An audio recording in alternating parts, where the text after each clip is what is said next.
There's a special place with Daegu though. So sorry, I didn't that. But yeah, it's Could you talk a little bit about how you're doing? no, I'm doing great. I'm in Kaohsiung right now in Taiwan. I signed with the Hawks this season, so I'm here playing. I'm throwing the ball really well, which is nice. My family comes out in a couple days, which is also nice. I've been missing them a lot. They've been gone because my kids had to go back to finish school. The team's great. The city's great. I'm having a good time. But just taking it day by day and, still playing baseball for a living. So I can't really complain too much. Says, we love you, Buchanan. Oh, thank you guys. I appreciate it. Thanks so much. You still look handsome. Looking good. Thank you. Are you still avoiding soda, and do you still stick to your strict diet that you were keeping? Oh, absolutely. One of my teammates now, Eric Stout, he kind of gives me a hard time because him and I would go have like dinner pretty regularly. He would order a Coke for dinner, and he always tells me, like, "Come on, man, live a little, live a little." And I'm like, "No, I'm good." Do you restrict those food just to yourself, or do you make your kids to not eat? That's a good question. There's obviously some things that my kids don't eat, like, and I don't really expect them to at their age because I didn't eat it at their age either. Like Brussels sprouts and broccoli, they're nah. What about soda? No? Absolutely not. There's other like healthy sodas, if you will. There's one called Poppy. There's only 4 grams of sugar. Our kids have like one of those. I've talked to Ashley about that when I was done playing, like open up like a breakfast spot. Breakfast, you can kind of keep it simple, but just like you have good ingredients to make good meals. Like a researcher who studies, healthy food and all those.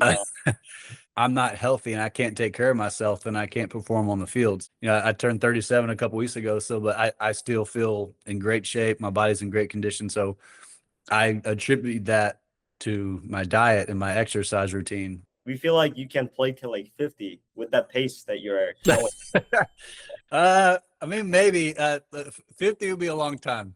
My children would be very busy with their own, hobbies. Like even now, like my kids are in, activities like Lily, my daughter, she's in gymnastics and dance and cheerleading. My son plays basketball, football, baseball. So like I'm already missing some of those, which I don't enjoy, but I realize it's part of it. I have to work, but 50, I think I'll be missing too much stuff that I wouldn't be able to do it.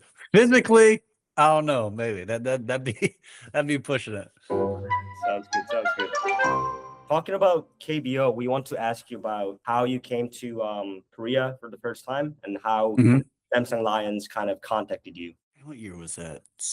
We were really close to Darren Ruff's family. Darren spoke very highly of the city and the fans and everything like that. So, oh, sweet, be together. Actually, our friend, and then obviously he didn't sign back, so that was kind of a bummer. But we gave it a shot, and obviously when we got out there, we fell in love right away, and that became a huge part of our lives and definitely a chapter in our story. The first 2 years for Ashley were kind of tough. Not knowing anybody, Saladino and Lively, they didn't have any family, so Ashley was alone. Outside of that, we really enjoyed the city, and she really loved the games, and the fans were obviously, so nice to her. And then when we went back from our 3rd season, we had talked with the team, and we got a new apartment, and we actually ended up meeting a family there. They're Korean, but they spoke fluent English. We have become very close with them. They visited the United States twice. They came to Taiwan last year. They're coming here in a couple weeks again to visit. So that was a huge game changer for Ashley. They took care of her when I was on the road and just like kind of showed her around. People would hang out. So that was such a blessing to find them. It felt like home. It was great. We remember you as the best pitcher when your family came to visit you. Yeah, they're my main support staff. They're the reason I do what I do for a living. The shutout against Doosan at home, when my family was there, that was really special. Just the fact that they were all there to see that. My kids were there. There's a handful of games that stick out. You know, that one for sure, I think would be number one though, if I had to pick one. I had a good game against NC when my sisters were there. Many special memories that we had there. Just the opportunity to have that. Beautiful weather that day. We have a big picture. I wonder if I can find that picture quick. And it was that was 2022, right? Yes. That's 2022, right? Okay, I'll find that. 2023 September. Oh, 2023. Oh, thank you. Okay. Yeah, I was like, yeah, my kids look really young for those. Get a picture like that, you know, with all the fans in the background and having them there. It was just, you know, it was a really cool experience. You know, if I'd have come out there and had a really bad game, that'd have been kind of disappointing. My first outing against NC was whatever. It was going fine, and it didn't end up going that well. My second outing against Kiwoom went really well, and then I think it was my third outing against LG. I think I get like 10 runs. I remember telling Ben Lively, I was terrified. I was like, dude, like, I was afraid the team was going to get rid of me, like they were going to release me, and I was like scared, like, you know, crap, like I don't know what I'm going to do. Like I was scared. But you played great. You know, you were in the playoffs in 2021. What a cool experience that was. I remember that game, just like, you know, being that first one in Daegu and just, you know, sold out fans. It's kind of cold and crisp air, and just being in that playoff atmosphere, man. It was, you know, it was just such a shame that year ended the way it did, especially the way we played. You know, it's just, you know, that's baseball, but it was a really fun time. And then I was super happy for the team. The fact that they, you know, when I left, they got a chance to go back, and I would have given anything to been there, take them to the championship or help them win. But when I was there, Dongjae, I talked to him a lot about certain pitches and how to throw certain things. Obviously, you know, Wantane, like I call him Taney. He's got amazing stuff. He's got that competitive drive, work ethic, competitive spirit. And I kind of try to take him under my wing when I was there and just talk to him again about the mental aspect and how to go about pitching and like what to think about. I would say Taney was really kind of my main, like there's plenty of pictures of him and I training together and working out together. He was supposed to come to my house in an off season. That whole situation unfortunately didn't work out. I'll text Mino and Taney every now and then to kind of check and see how they're doing, see how they're feeling. I talk with Mino pretty consistently just to kind of say hey and, you know, tell him I miss him, hope he's doing well. I do a Bible study every week with Austin Dean from LG. I'll go on the KBO app and like I'll check to see how he's doing, which he's having a great year. We were just talking about how Austin didn't hit a walk-off home run yesterday. Oh, did he? Wow, I'll have to be sure to bring that up today when I talk to him. Tell him congrats.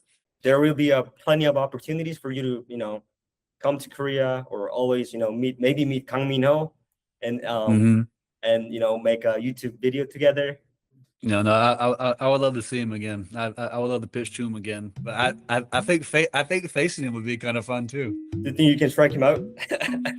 Probably not. I'm not a big strikeout guy, and he definitely knows everything that I have. So there's no secrets. I guess my only hope would be to have him being aggressive like he usually is and get a ground ball or something. Talking about 강민호, obviously, you know, Seungwon Oh is actually a big YouTube star now, and is he? You know, I figured that'd be the case. Looking, you know, for the future, 강민호 fits more towards like a YouTuber or like a coach or a manager for baseball. He was very quiet. I had more of the loud personality in the clubhouse. Like I would come in and I would turn music on and, you know, have something like that. But O was a very quiet person. So to see him on like a TV stage and talking and stuff like that, it's kind of surprising. Mino definitely has the personality that he can interact with people and very good at conversating. And obviously what he's done in the game, he would have a ton to bring to that platform. But I also think he'd be a good manager because he loves to win and he plays to win and just he's done things the right way for so long. Like he knows what it takes to win. And he's been through ups and downs as far as like teams going through good stretches and bad stretches. But I think he would have so much respect from his players. And I think he has a very interesting perspective because the fact that he is a catcher, I think he would have a little more knowledge than a standard position player who turned manager, which I think could be very beneficial in a managerial position. We feel like Samsung is like in your heart. I've been treated amazing everywhere I played. When I came here, the Fubon fans were great. Now with the Hawks at TSG, the fans are great. Like everyone is so kind. But yeah, man, like there is a special place. I'm getting emotional. There's a special place with Daegu though. I think sorry, I didn't expect this. But I think because like, you know, Bradley was a baby, Lily was pretty much born and raised there. That's my kid's like childhood. So sorry, I didn't but yeah, it's when I look back there, like that's all I see is my kids growing up, you know, and just like having my son on the baseball field and having Lily in her little cheerleading outfit and just coming in the clubhouse after the games. I would go there on Mondays to work out and they'd come into the weight room with me. You know, I'd toss balls to Bradley and he would hit in the batting cage on the field and stuff. So just so many memories of my children growing up. It's just very special. I think would give me closure because I don't think I don't have closure from how it ended. Like I wasn't ready to leave. And I think that's what stinks is how bad like we really wanted to come back. And again, for people who see this in Taiwan, it has nothing to do with not wanting. I'm super happy here. It has nothing to do with that. It's just that has a special place and meaning of playing there. And you know, the relationships with the players like Mino, like just I would love to throw to him again. I would just love to come back and get another chance to play for those guys and those fans again. Thank you so much for yeah, I didn't mean to get emotional. That came out of nowhere. I don't know what happened. But I'm sure the Korean fans have seen me cry plenty of times on news reports and stuff like that. So not the first time they've seen Buchanan cry. Fans still hope you see you back. Why did you not return? Was there a reason? How did the talk go? Could you talk a little bit about that, please? Yeah, I mean, it was such a tough decision. I had every intention on coming back. I had talked to the GM, tell me that they wanted me to come back and retire as a Lion. And I was like, man, I would love nothing more. But as a ball player from the business side of it, which it is a business, like it's my way of providing for my family. When you keep getting 1-year deals, it's hard. You know, that offseason, the new GM flew to my house and we were very excited about the opportunity to negotiate and try to get something done. We figured that the fact that he was flying to my house, it was going to be, you know, this was a good sign. We tried to make it as special, like Ashley prepared a meal, bulgogi, like she prepared that from scratch. Unfortunately, it wasn't a very good experience. They were trying to get me to negotiate against myself. And again, from a business standpoint, I didn't want to do that. I want you to make me an offer. We had all these numbers to support the fact that over those 4 years, like I was the best pitcher in the KBO, foreign or domestic. I thought I had earned that. And they wouldn't make me an offer. They wanted me to throw out an offer. So I threw out something crazy. I was like, I want a 5-year contract. And I wanted to finish my career with Samsung, and that would have done it. And also at the same time, like we were building a home. I was building a house. Bradley was starting school for the first time. So that was also a big decision. And they obviously said no to that. They did come back at the end with a 2-year offer. But it was for the same salary that I was already making for both years. And that's why I really want the fans to know it had nothing to do with that. It was just strictly business that I could not accept that for valuing myself. So we turned it down. And then we went back to the States. We were playing for the Phillies because the AAA was where I live. Like for the last 2 years, we have been trying to get back to Samsung, and they just haven't. And it wasn't about money or anything. I was like, I don't care what you pay me. I want to come play for you guys again. But it's kind of where we're at now. For the Samsung fans, believe me, I truly miss and love you guys. 여러 가지 형태로 언젠가 이제 또 삼성 팬들이나 한국 야구랑 약간 연관이 될 수 있는 일이 생기지 않을까. Yeah.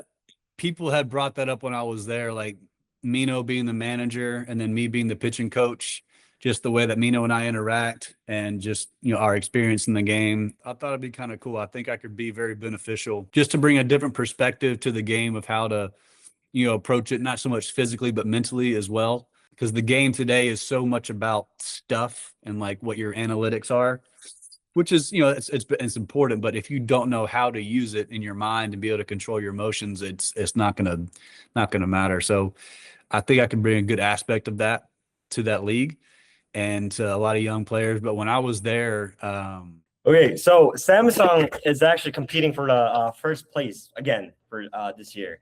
mhm. As a blue-eyed ace for Samsung, could you send a message for the players?